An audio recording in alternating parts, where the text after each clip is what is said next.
Ya, bismillah, assalamualaikum warahmatullahi wabarakatuh. Kembali lagi channel ini di Bimbingan Belajar Ar-Rayhan. Nah, di video kali ini kita akan melanjutkan bimbel online persiapan KSM MI Matematika Terintegrasi tahun 2024.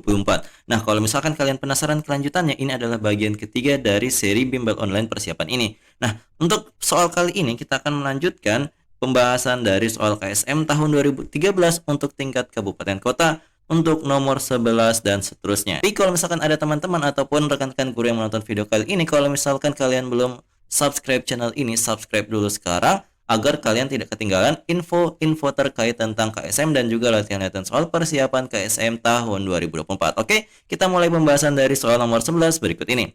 Yuk kita baca dulu soalnya bersama-sama.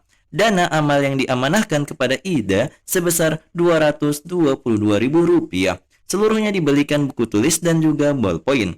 Harga satu set buku yang berisi 10 buku tiap setnya adalah Rp30.000. Sedangkan harga satu kotak ballpoint yang satu kotaknya berisi 12 ballpoint adalah Rp18.000. Banyaknya buku tulis yang dibeli Ida adalah titik-titik buah. Nah, kalau misalkan kalian perhatikan, di sini kan total jumlah belanjaannya si Ida ini kan 222.000. Nah, kalau misalkan kalian perhatikan juga di harga bukunya itu kan 30.000 ya.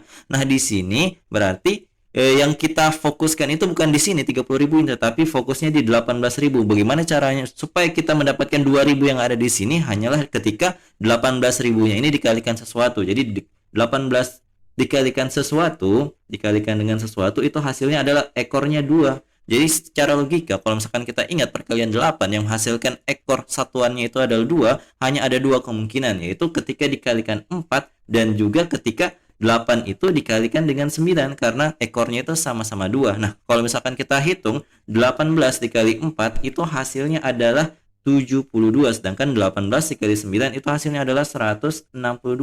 Nah, hanya ada 2 kemungkinan ini. Kenapa? Karena jika 14 ataupun 19 pengalinya yang di sebelah sini, maka hasilnya itu akan melebihi total belanjaan si Ida. Seperti itu, maka kita andaikan ada 2 kondisi, yaitu ketika banyaknya kotak ballpoint itu adalah sebanyak 4 kotak, dan juga kasus kedua adalah sebanyak 9 kotak. Nah, akan kita analisa untuk masing-masing kemungkinan ini kira-kira berapa banyak belanjaan si Ida tersebut. Nah, kemudian kita lanjut ya, kita analisa dari kasus yang pertama. Jika banyaknya kotak ballpointnya adalah 4. Nah, otomatis karena totalnya itu menjadi 72.000 untuk belanjaan ballpointnya saja, kita kurangkan dulu dari harga belanjaan tersebut karena kita ketahui jika kita mau mengetahui banyaknya total belanjaan buku, kita harus mengurangkan total harga dengan total belanjaan ballpoint ini yang sebanyak Rp72.000. Nah, jika kalau misalkan kita kurangkan 222 ini, kita kurangkan dengan 72, akan kita peroleh hasilnya itu adalah 150.000. Maka di sini belanjaannya adalah 150.000. Untuk mengetahui banyaknya set buku yang dibeli, kita tinggal membagi saja 150.000 kita bagi dengan harga satu setnya yaitu 30.000, maka kita peroleh banyak setnya adalah sebanyak 5 set buku. Tentunya karena yang ditanya adalah banyaknya buku dan yang kita ketahui adalah 5 set buku, 5 set bukunya ini kita kalikan dengan ini. Satu set itu berisikan 10 buku, maka kita kalikan dengan 10 buku, maka kita peroleh hasilnya untuk kasus pertama adalah 50 buku. Nah, kemudian kita lanjut nih untuk kasus berikutnya. Dengan catatan banyaknya kotak ballpoint yang dibeli Ida itu adalah sebanyak 9 kotak. Nah, berarti 222 itu kita kurangkan dengan 18 kali 9 yaitu 162, maka kita akan peroleh hasilnya adalah 60. Nah, berarti kita masukkan deh info tersebut ke dalam kotaknya ini. Berarti kita ketahui harga ballpointnya tadi adalah 162.000, kemudian harga bukunya itu adalah yang sisanya tadi yaitu sebanyak 60.000. Nah, otomatis ketika kita mau menghitung berapa banyak set buku yang dibeli oleh si Ida ini, maka kita tinggal membagi saja 60.000 ini kita bagi dengan 30.000 harga satu set bukunya, maka kita peroleh hasilnya adalah 2 set buku. Nah, 2 set ini kita kalikan dengan 10 karena satu set isinya 10, maka kita peroleh total bukunya untuk kasus kedua adalah sebanyak 20 buku.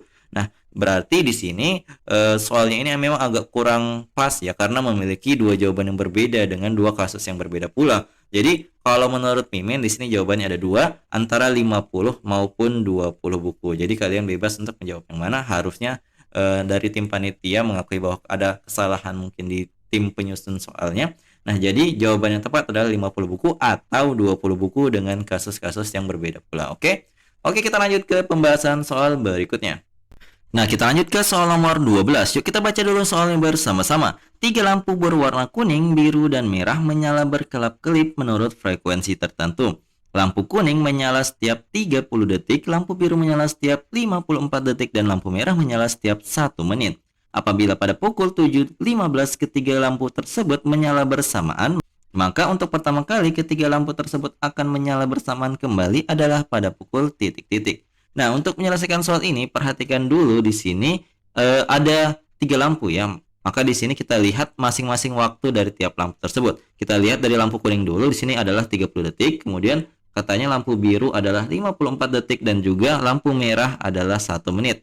Ingat 1 menit itu adalah setara dengan 60 detik karena yang lainnya dalam detik, yang 1 menit ini kita ubah ke dalam detik juga.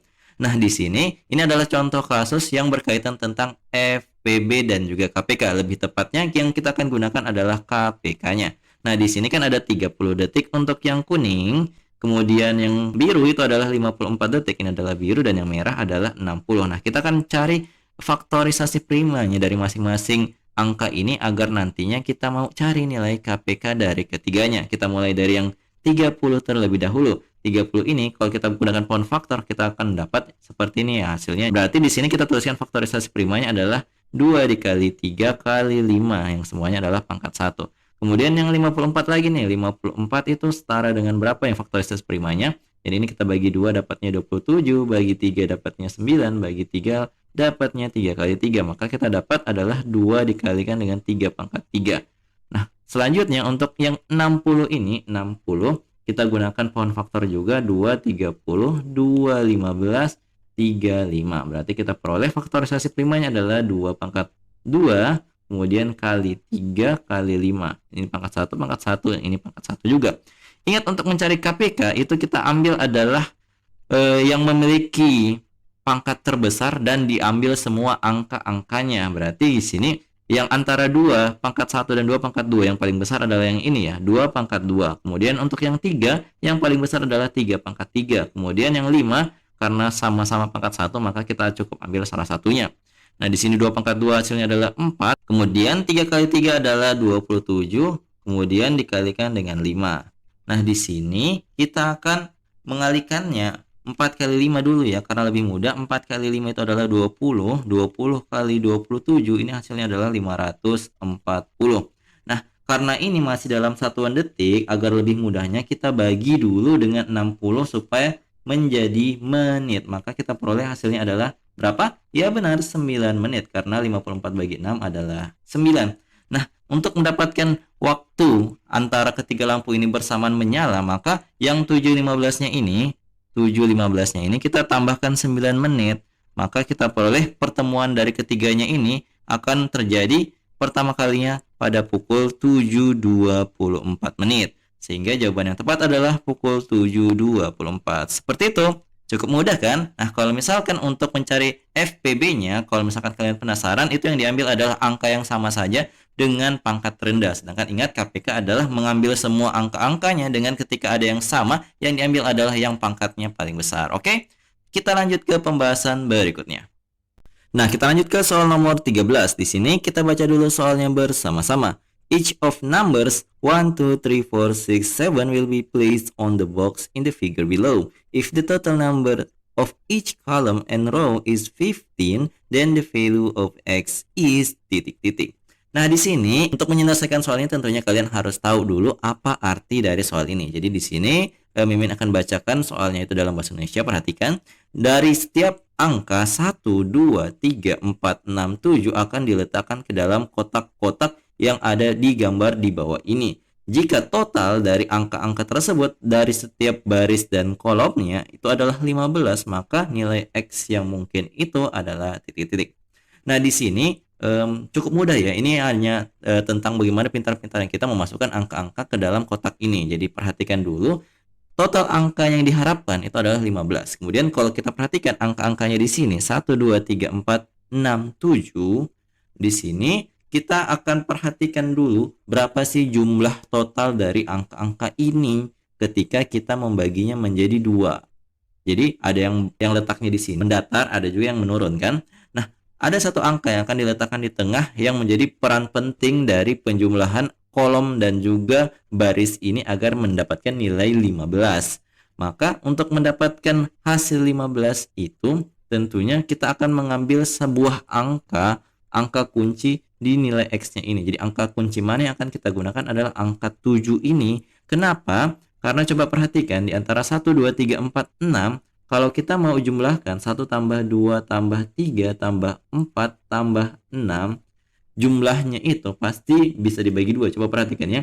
1 tambah 2 3, tambah 3 itu 6, 6 tambah 4 itu 10, tambah 6 lagi itu dapatnya 16. Maka totalnya adalah 16. Maka ketika ini dibagi dua, maka kita akan mendapatkan angka 8 ya.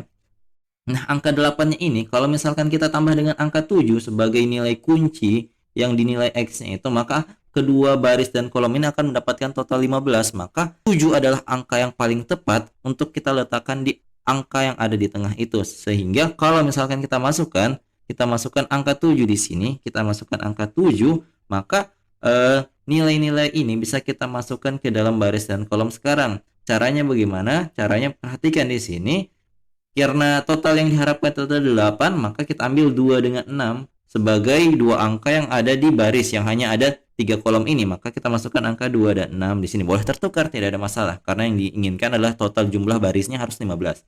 Nah, kemudian 1, 3, 4 itu kita letakkan di bagian sini, juga boleh ditukar posisinya. Yang penting totalnya yang diharapkan itu adalah 15. Jadi kita tinggal pintar-pintarnya memasukkan angka kunci di bagian X ini sedemikian sehingga maka totalnya menjadi 15 dengan memperhitungkan ketika kita ambil 7, oh ternyata totalnya adalah 16. 16 ketika dibagi, oh kebetulan hasilnya ada 8. Maka 7 adalah jawaban yang paling tepat di sini. Sehingga kalau misalkan ada poin-poin yang kalian kurang serk di pembahasan yang Mimin jelaskan di nomor 13 ini, silahkan komen di kolom komentar ya. Oke, kita lanjut ke pembahasan soal berikutnya. Nah, kita lanjut ke soal nomor 14. Yuk kita baca dulu soalnya bersama-sama. Kota A dan B berjarak 120 km. Pada pukul 7.00, sebuah mobil berangkat dari kota A menuju kota B dengan kecepatan 60 km per jamnya. Dengan menggunakan jalan yang sama, 20 menit kemudian, berangkat pula sebuah mobil berkecepatan 40 km per jamnya dari kota B menuju kota A. Mereka akan berpapasan pada pukul titik-titik.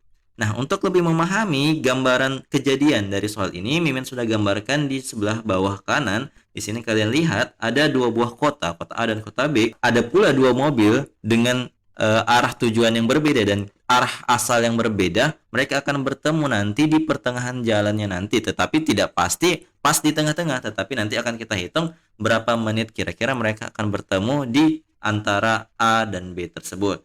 Nah, langkah pertama yang harus kalian perhatikan adalah rumus. Jadi kalian untuk menghitungnya ada rumus yang bisa mempermudah hidup kalian. Jadi di sini rumus waktu berpapasan itu adalah jarak total dikurang selisih jarak dibagi dengan kecepatan 1 tambah kecepatan 2. Jadi di sini semuanya sudah diketahui kecuali selisih jarak ini. Jadi selisih jarak ini akan didapatkan ketika kita sudah tahu berapa kilometer jarak yang ditempuh mobil yang pertama yang berangkat dari kota A ke kota B selama 20 menit awal sebelum si mobil kedua berangkat dari kota B. Maka untuk mendapatkan jarak ini kita akan menghitung jaraknya dengan mengingat bahwa V sama dengan S per T. Jadi ketika kita mau mencari jaraknya, maka rumusnya menjadi S sama dengan V dikali T. Maka di sini kan sudah ada waktu atau time dalam menit, tetapi kita ubah dulu ke dalam jam. Ingat bahwa 1 jam itu adalah 60 menit, maka ini setara dengan 1/3 jam. Maka di sini untuk mendapatkan jaraknya, maka kita akan menghitungnya dengan cara 60 dikalikan dengan 1/3. 1/3 ini adalah waktu, kemudian 60 ini adalah kecepatan. Maka kita peroleh jaraknya yang ditempuh untuk 20 menit pertama adalah 20 km. Nah, ketika kita sudah mengetahui nilai ini, maka kita sudah bisa menghitung waktu mereka berpapasan nantinya. Maka di sini kita masukkan aja ke dalam rumusnya. Jarak totalnya itu adalah 120 km ya. Kemudian kita kurangkan dengan selisih jarak awal dari mobil yang berangkat dari kota A yaitu sejauh 20 km. Kemudian kita bagi dengan kecepatan yang pertama dan kecepatan yang kedua, berarti 60 ditambah dengan 40. Di sini kita hitung 120 kurang 20 hasilnya adalah 100. Kemudian 60 tambah 40 juga 100. Maka kita peroleh nilainya adalah 1. Ini 1 apa? Ini artinya adalah waktu berpapasan mereka adalah setelah 1 jam berlalu. Nah, setelah kita mengetahui waktu berpapasan itu adalah 1 jam, maka kita akan hitung 1 jam ini setelah si mobil kedua berangkat ya, bukan dari posisi awal jam 7.00, tetapi kita mulai dari 20 menit kemudian, yaitu pukul 7.20, kita tambahkan 1 jam, maka kita akan peroleh waktu mereka berpapasan adalah pada pukul 08.20. Jadi ketika kalau kita mau buktikan, bagaimana sih cara buktikannya? Jadi dalam 1 jam berikutnya, si mobil kedua ini dari arah kota B, nah dia sudah menempuh jarak 40 km dalam waktu 1 jam, maka dari totalnya 120 berarti dia sudah berada di titik 80 km jika kita mulai nolnya itu di kota A. Sedangkan ketika si mobil yang pertama itu 1 jam kemudian tentunya akan bertambah 60 ya. Maka dia juga akan pas-pas di kilometer 80 km. Maka mereka akan bertemu di titik ini. Maka terbukti bahwa mereka akan bertemu setelah 1 jam si mobil kedua mulai berjalan gitu ya, di pukul 8.20. Nah, jadi itu dia tadi video pembahasan kita dari soal nomor 11 sampai nomor 14 untuk soal KSM tahun 2013 tingkat kabupaten kota. Jadi kalau kalian penasaran lanjutannya untuk soal nomor 15 soalnya bagaimana dan kalian ingin mengerjakan sendiri, ini adalah soalnya. Silahkan kalau misalkan kalian rasa kalian bisa mengerjakannya, silahkan dikerjakan. Kemudian kalian komentar di kolom komentar. Kalau misalkan kalian betul akan kami koreksi. Oke? Nah, jadi kalau misalkan kalian suka dengan video ini, jangan lupa like, share, and subscribe channel ini. Dan jangan lupa nyalakan bel notifikasi untuk mendapatkan pemberitahuan lebih awal. Oke, sampai jumpa di video selanjutnya. Wassalamualaikum warahmatullahi wabarakatuh.